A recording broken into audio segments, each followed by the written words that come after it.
Okay. Thank you, Ivo. Thank you, Nikos. Thank all of you.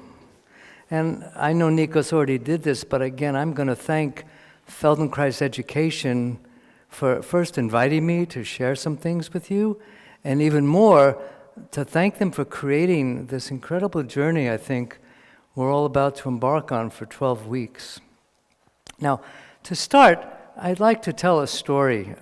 Before I did Feldenkrais, I was an actor, and I had the good fortune to work with a man named Jerzy Grotowski in the Polish Theatre Laboratory, who was very influential in avant-garde theater in the 1960s and 70s.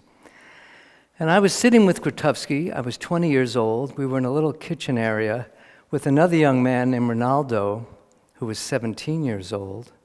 And Ronaldo said to Grotowski, "Jerzy, what is truth?" And when he said that, I kind of rolled my eyes because I was jaded at 20 already to think, how can someone ask a question like that? And Grotowski answered in a way that still stays with me today. He said, "As I see it, there's two kinds of truth. One is the kind we learn about in books, and one is the kind that we experience." And we've heard tonight so far a great deal about the theoretical aspects and the understanding, the research that's being done for many years now about the Feldenkrais method, but I'm going to speak more to the experiential end of it. Right now in our cultures, science tends to be the religion, right? So that people don't trust things unless it's scientifically grounded in some way and that there's research done. And this is really important. This is the kind of truth that we read about. Now, Feldenkrais was a scientist. His first book was called Body of Mature Behavior, a study in gravity, anxiety, sex, and learning. That covers pretty much everything, I think, yeah? And it's quite a scientific book. It's not easy to read at all. And he was a scientist throughout his whole life, and yet he entered into this other realm of experience. He said very clearly, if it isn't personal, it's not worth that much.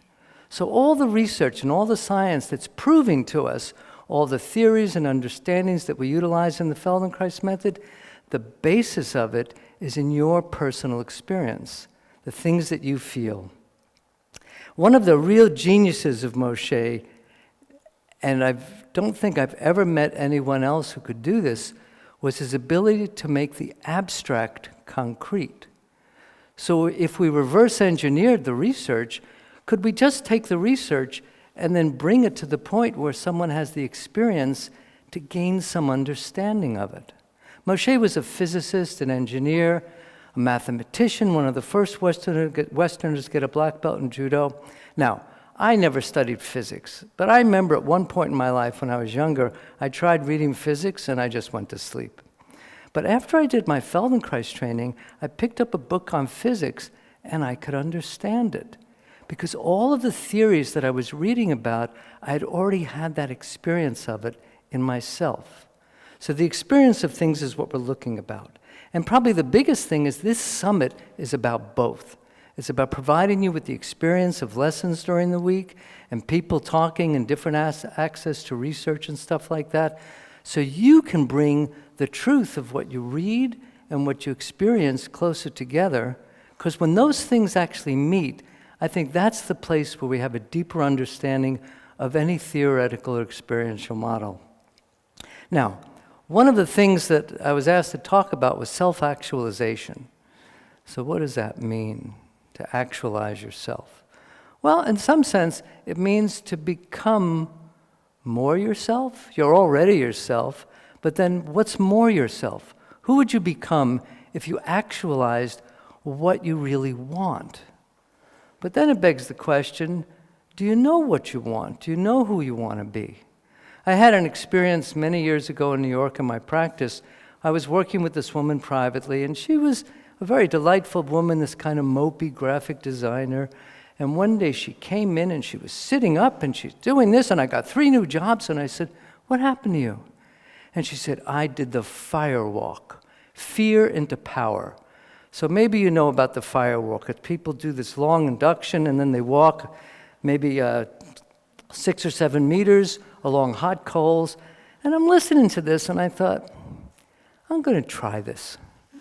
I thought, what the heck? I'll see, it sounds kind of interesting. And at the time that I did it, it was with Tony Robbins, who some of you may have heard of. And it was basically a 5-hour induction. And at the end, we'd walk through these hot coals.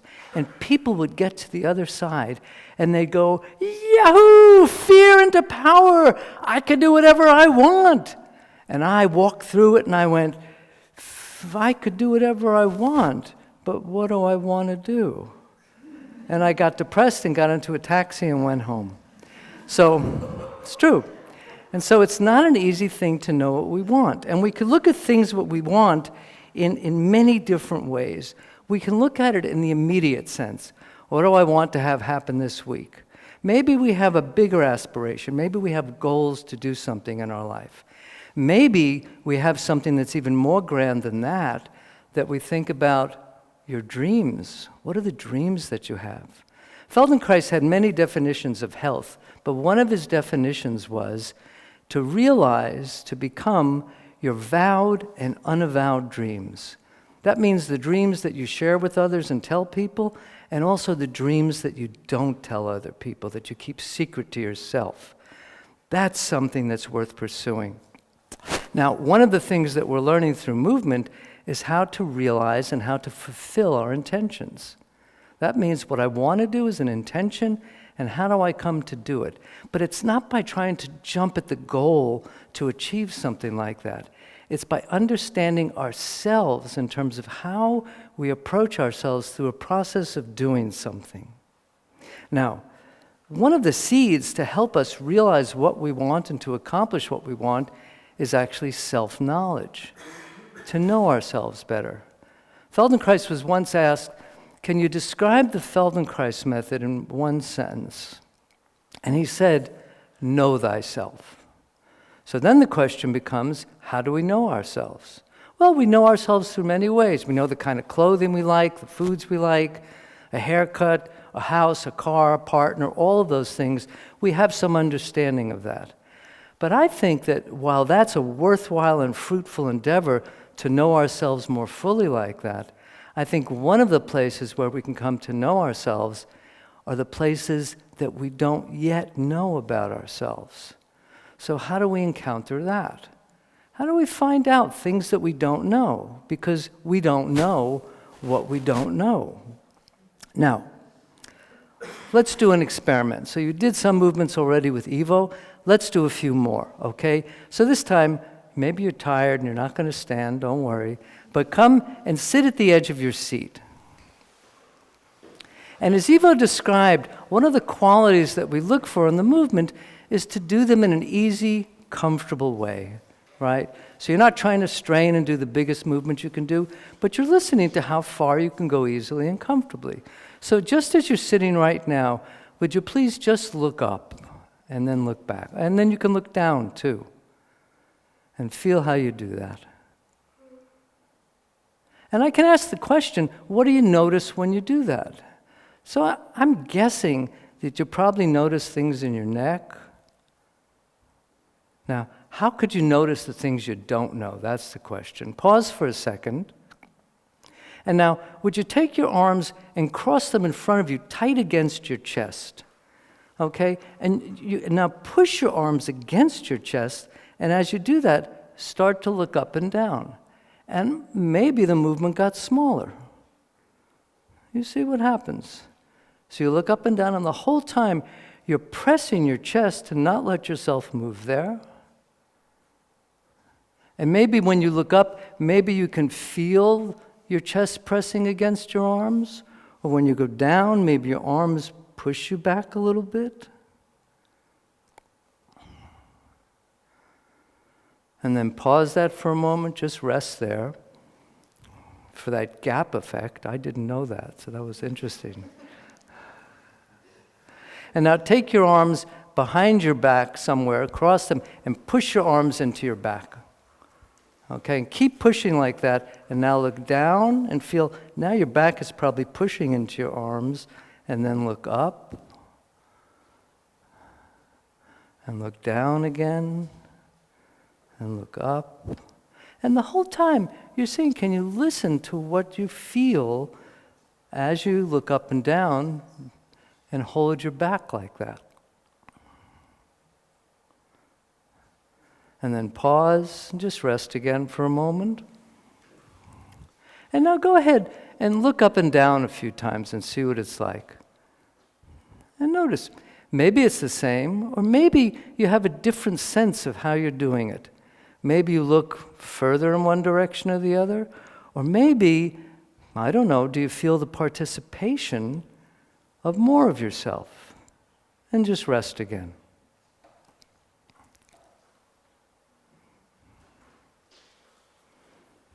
Now, take your arms out in front of you and make a hoop, like a circle, okay? And slowly start to bring your arms way into the air and look at your hands as you do it. And then bring your arms down low and look at your arms as you do it. And each time you do that, see, can you start to attend to where else do you move?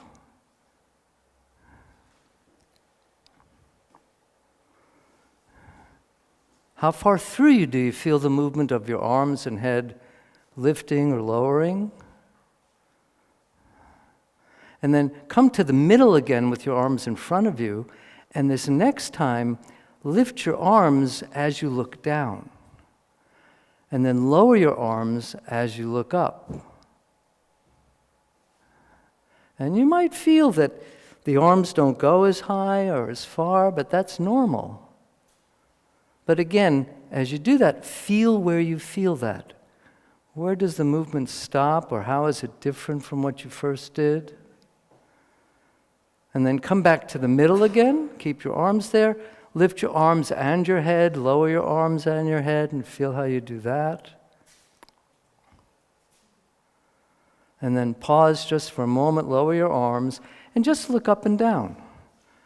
And feel what happens. Is it the same? Is it different? Do you have some different sensation of it? And take a rest again.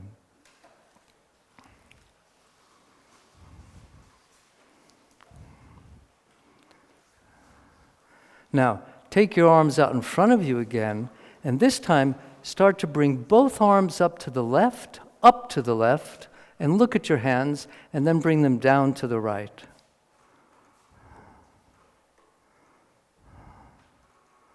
And you go slowly so you can sense what you're doing. Feel, what do you notice now? Maybe you sense some twisting or movement in your ribs and spine. You might even feel some shifting of weight.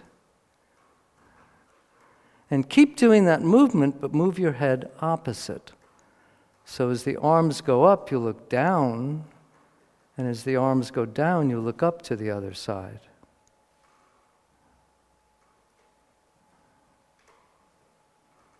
And then come back to the middle, and now change it over. Bring both arms up to the right and down to the left. And looking at your hands as you do that.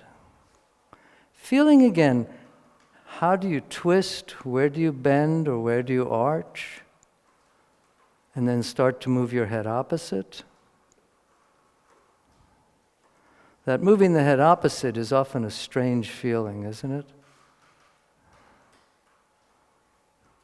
And come back to the middle, lower your arms. Just rest for a second, and then look up and down and see what it's like. See if there's any sense of more of you participating. Maybe parts of yourself that you didn't know could participate. Now, we'll do one more variation. So come rest your elbows on your knees.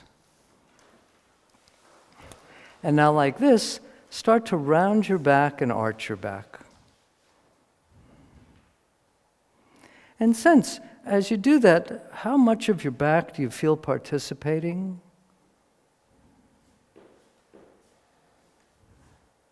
And now the next time you look up, you arch your back, push your belly forward and down. And then when you look down, round your lower back. And see, was that moving before, or now that I've asked you to do it, do you feel, oh, that's a part of yourself that could participate that, again, maybe you hadn't considered before?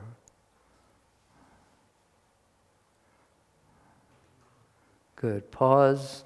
Sit up for a moment, just rest, and actually close your eyes. And on your own, think of some of the different variations and where you felt yourself participating. Just now in your belly and lower back. Maybe with the hoops of your arms to one side or the other, something in your ribs or spine. Maybe lifting and lowering your arms and your shoulder blades, your neck, your chest and ribs. And then open your eyes and look up and see and look down and feel how much of you is part of that now. Good. And pause. And again, maybe you can think that the introduction of how the rest of you could participate is often something we don't know, we don't think about. We just do things habitually all the time in a necessary way, but we can include more of ourselves in a way that's significant. Now, Ivo said before, he was talking about that many people think that Feldenkrais is just about movement, but in fact, Feldenkrais had a really interesting idea of self-image. And our self-image is about the things we want and how we know ourselves. And Feldenkrais's idea was that our self-image was comprised of 4 things: our thinking, our feeling, our sensing, and our movement, or our actions in life. And that all of these things are always going on at the same time. But one is often more in the foreground than the others, but that a change in any one of these things has the potential to change the other things as well. So we have to ask the question, of course, can we change how we think? Yes, we can. How? That's tricky, right? Because when we think we're thinking differently, are we thinking differently, or are we just tricking ourselves that I'm thinking differently? And it becomes this loop. How would we really know when we're thinking differently? I can tell you for myself, when I learned to think differently, I thought I was thinking differently, and I wasn't. I was actually in Japan back in 1985. I was working there, and I met a man. We had lunch. He was a Japanese man who studied linguistics at Harvard University.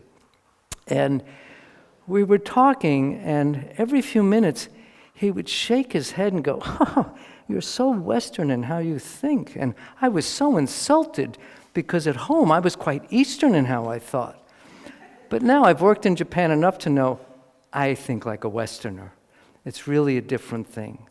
But the times that I realized that I was thinking differently was when I started to come up with solutions and answers to things that I would not have been able to do before. But honestly, for me at least, it took quite a long time.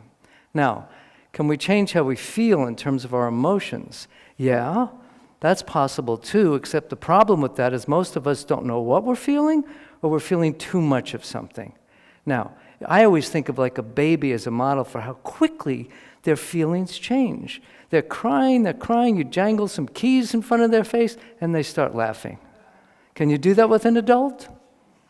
Actually, you can if the keys are to a Mercedes or a new house, okay? And then you can do that.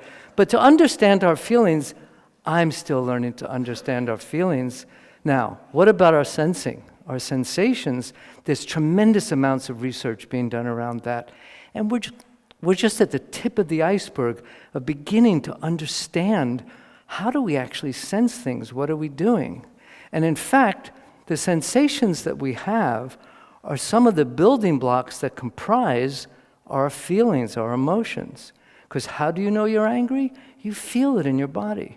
How do you know you're in love? You feel it in your body. So the more we practice sensing, there's a clarity that can come to our emotions. And all of that can change our thinking. But this is where Moshe's genius was paramount, that he understood how fundamental movement is to everything we do. From a single cell who has to move towards nourishment or move away from danger, without movement, we die. Now, as human beings, we have constructed a culture, thank goodness, for people who have less ability to move, and they use wheelchairs and all kinds of things, and so they can move around in the world in a way that they can participate. But before that happened, that wasn't possible. In the animal kingdom, that's not possible. The other brilliant thing about movement as the doorway to the self is that it's immediate and concrete. When we move differently, we know it. We feel sensation. We have emotions around it. We may think of ourselves differently, but this is the doorway that precedes most of the changes that can occur in the rest of ourselves, and it can happen really quickly. And so this image of a self-image is where the Feldenkrais method is a completely fertile ground for all of us. Now, I've been fortunate enough to teach thousands of people in many different countries, and I've seen their development, their ability to know themselves more, their ability to actualize who they wanted to be and who they wanted to become. I can say for myself, there were many levels of success that I had in my life, from first becoming a practitioner, which honestly, I never thought I could do, right? And then I became a little bit more advanced, or recognized as being advanced, I didn't quite feel it yet, so that I could teach other people to become practitioners. And then it led me on to write books about things that, I tell you, 30 years ago, if you told me I was going to write a book, I would laugh at you. That would be the silliest thing I could think. But now, I'm thinking of some dreams. I'm thinking of things that all of us, who we could become, that are beyond the everyday things of just filling an intention, to doing things like what? To being kinder, to being more patient, to like ourselves more. These are the big goals, the big dreams that are available to all of us, but we all have to start out small through a process, through movement, which can guide us to what? Well, I'm going to end with a quote from Moshe. It's one of his more famous quotes, and hopefully it kind of encapsulates all the things that we've been exploring tonight. If you know what you're doing, you can do what you want. But we have to have that place where we can learn to know, what am I actually doing? Which may help clarify for myself, what is it I actually want? So I hope over the 12 weeks that you're together watching all of this, you find more ways to know yourself in ways that you didn't know before, and that you actually come to actualize maybe some immediate intentions that you want to fulfill, or maybe even beyond that, to a happier and a more fulfilling life. Thank you.